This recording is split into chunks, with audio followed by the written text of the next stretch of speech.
Hello everybody, it's Wyvern here with another bit of Total War Warhammer 2 quick match gameplay. This is one pretty abrupt and quick match. We are on the Golden Colossus playing as the Wood Elves against the Empire, and I do want to go over the build and everything pretty quickly before things get a little too hairy. Going into this, I figured the biggest threat Wood Elves face when dealing with Empire is obviously heavy cav. This is quite frankly usually the biggest threat to Wood Elves, basically no matter which faction you fight against. Bretonnia, High Elves, Chaos even. Honestly, just about any faction that can bring decent heavy cav is a major threat to Wood Elves. So I figured, with a build like this, I might have a fighting chance. For my Lord, I decided to bring the Lady. She's dirt cheap. She's got Prevana Threma. She's got Arrows of Kurnus. I don't think there's much else to say. On the Eagle, she's too quick to be caught. Very solid Lord choice. Honestly, this is probably a Lord choice. This is a Lord choice you can never go wrong with as the Wood Elves. You can mess up and go wrong with every other Wood Elf Lord, but not the Lady on the Eagle, I don't think. Frontline, 4 units of Eternal Guard with shields, one of which is the Winterheart Guard. They are backed by Branch Wraith, providing Earthblood, Melkos Miasma, as well as Penumbral Pendulum, a tool to deal with enemy shooting or enemy, say, greatswords, unit to deal with enemy cav to slow it down, make him a little more susceptible to the shooting and make him less of a threat, and then Earthblood just to get heals. Plus, it helps anchor the line here. The Eternal Guard are not great against Empire Infantry. They actually get beaten by Empire Swordsmen in a 1v1, especially when they're strung out like this in a line, so that's something worth keeping in mind. Winterheart Guard probably win, but I'm pretty sure Eternal Guard do lose, even the shielded variant.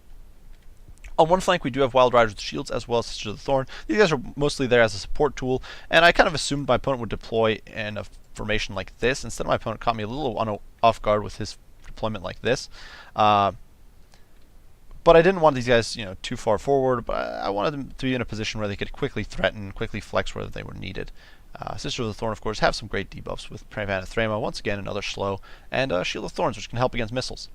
Then the main sort of goon squad, or the main firing line here, Hawkeyes of Drakira, Double Way Watchers, and the Wardens of Sithral. So I figured if my opponent, because I assumed that my opponent's deployment would be like this, I figured there would be heavy cav over here, maybe heavy cav over here and here, or something like that. But either way, the heavy cav would be close and then immediately push in. So I need the Wardens of Sithral to move in, zone that cav out.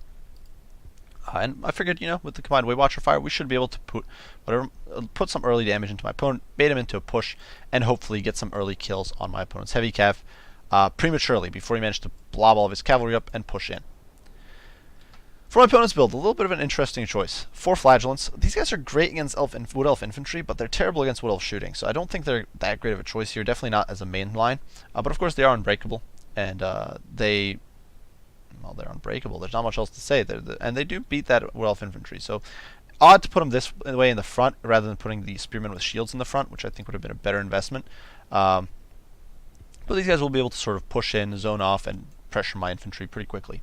The Sunmaker is over here on the flank. My opponent was most likely hoping I would deploy over here. This is my estimate. I could be wrong, but figured he'd go there, and that way his Sunmaker would get a more ideal firing arc. And then Spearmen with shields over here on the flanks, providing some support. Knights of the Blazing Sun as an immediate cap for their flex cav. And then the main strike force here. 2 more Knights of the Blazing Sun, a Light Wizard with a net and nothing else, a Warrior Priest with surprisingly no missile resist. Oh no, he does have the Shield of Faith. So yeah, he's got everything. He's got Hammer of Sigmar and the Scroll of Power for that rewind. And then Boris Todbringer with all of his abilities and Foe Seekers. No Deadly Onslaught though. So a pretty solid sort of force there. Immediately, though, I'm focusing on the Sunmaker. The Sunmaker hits pretty hard. It wipes out a single Warden. Sithral takes out 2 Hawkeyes, but before he can get another volley off, it is going to be put down like the vile technology it is by that massive Way Watcher fire. And you can see about half the crew is still alive, but they just shatter. And immediately thereafter, the Way Watchers are going to shift fire onto the Knights of the Blazing Sun. And this is really not what you want to be doing as Empire. Do not commit all of your cav, or your cav piecemeal. Due to this, I'm able to focus all of my Way Watcher fire, all 3 of these units, on a single target here. My opponent is pulling his cav in from the other flank, but these guys are going to take a while to get into position. In the meantime, I'm going to get my Eternal Guard into position to block. I'm going to have my Wild Riders in there to block. I'm going to have my Sisters of the Thorn to block, and none of these units are as important as Way Watchers. If the Way Watchers get all their ammo off against good targets, they've paid for themselves. Let's see these Knights of the Blazing Sun getting absolutely annihilated. They've lost about 2/3 of their HP in just a few volleys, and on the retreat here, they're going to lose even more. They're just getting absolutely slaughtered. You can see the poor Knights just flopping from their horses, getting thrown from the saddle there. And that's just the power of the Way Watcher there. It's just destroying those guys. They shattered. In the meantime, here on the front line, you can see I do drop a Melkos Miasma on the Tattersouls. The reason being that it does do an okay amount of damage to these sorts of units. Lightly armored infantry, it's an okay source of damage. My opponent, in the meantime, trying to push around, but the Knights of the Blazing Sun here getting a little bit snared on the Eternal Guard. In the meantime, the Glady here poking away at my opponent's troops. And the Way Watcher is now able to shift fire onto the Knights of the Blazing Sun. In the meantime, the cavalry here ready to block. And seeing my opponent pushing in with his priest, with his caster, with all that sort of stuff, we are going to start firing into the knights. You can see just mass volley fire burning away at those Knights of the Blazing Sun. Prey Vanathrema going down to the Warrior Priest. And now seeing that really that I'm not going to be able to stop him with my cav, we are going to deploy the Wild Riders and these units. And Curse of Anrei hitting those guys, slowing them down, making them much more vulnerable. You can see the poor Warrior Priest, they're just getting destroyed by the mass Way Watcher fire. This is really not where he wants to be. You can see just getting sniped down so horribly. My opponent, though, does counter. He does get a nice little net here on my Way Watchers, but it's just too little too late. You can see the Knights of the Blazing Sun getting forced off, being forced to rout. Boris is in here, but we hit him with a smoke. He's still hit by Curse of Honor, and I do believe I get a smoke bomb off shortly thereafter.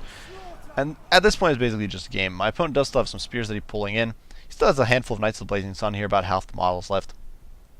But with the loss of the priest, with the soon-to-be loss of the of all his knights, and with Boris essentially being isolated, you can see I'm using the Glady to hunt down this Lore of Light caster who's trying to be a nuisance. Glady, of course, has some pretty solid melee stats, which I think a lot of people don't realize. But the Glady, even the melee variant, is not bad in melee, and you can see here we are going to swamp Boris. We're going to be able to disengage with all of our infantry and sort of whittle him down over time. Once he's pinned, he's going nowhere. He's a goner, and we do drop a Shield of Thorns here. Just honestly, I forget why. There's not really much of a reason. Get a little more damage on those sisters, but it honestly doesn't do much for my Eternal Guard. But regardless, it is going to be a GG at that point for the Wood Elves. So a few lessons here. One, don't deploy your artillery so far in the front. If you do, always against Wood Elves, it's honestly usually a good idea to deploy a little further back, especially your artillery. You want to keep the Wood Elves zoned out away from your artillery and let your artillery do the work.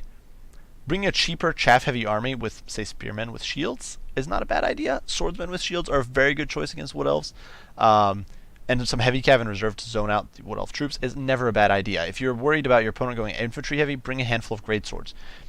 While they're very susceptible to Wood Elf shooting, greatswords can give you that little bit of extra oomph to massacre Wood Elf infantry in a fight. And honestly, greatswords will also hold up okay against, say, Wild Rider charges, which is another threat. And sometimes, if your own heavy cav's chasing after Way Watchers, you might just not have the resources to go defending your infantry from Wild Rider charges. So, in that situation, they're good. Don't feed your cavalry in piecemeal. That's another bit of a lesson there. My opponent immediately committed his Knights of the Blazing Sun, trying to save the Sunmaker, which was a lost cause anyway.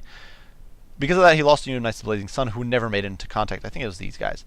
And you can see just how low the kill counts were on these knights. 5 and 31 is nothing to be proud of. They essentially got shredded by mass Way Watcher fire, and that's pretty disastrous. You need that heavy cav to perform. Way Watchers are one of the most threatening units to the Empire, and honestly, they currently make this a pretty tough matchup for Empire. But if you're trying to win this fight, you need to be patient. You need to coordinate your cavalry a little bit better. I also don't think Flagellant mobs are that great in this matchup, because no matter what shooting your opponent brings, they're going to be vulnerable to it.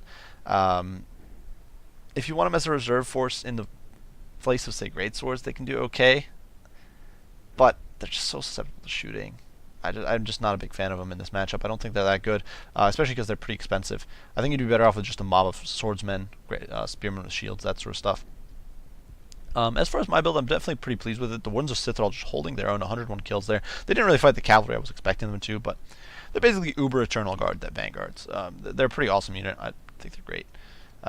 You know, the rest of the units, nothing fancy anywhere really, but the Way Watchers, of course, melted those heavy cav. They annihilated the Warrior Priest, annihilated the Light Wizard with the help of the Lady, and just great job overall. Branch Wraith also did some stuff that I think I kind of missed in the game, but it's a pretty useful unit to have around. Just for the flexibility, you get Melkos Miasma, you get Earthblood, you get all that sort of stuff.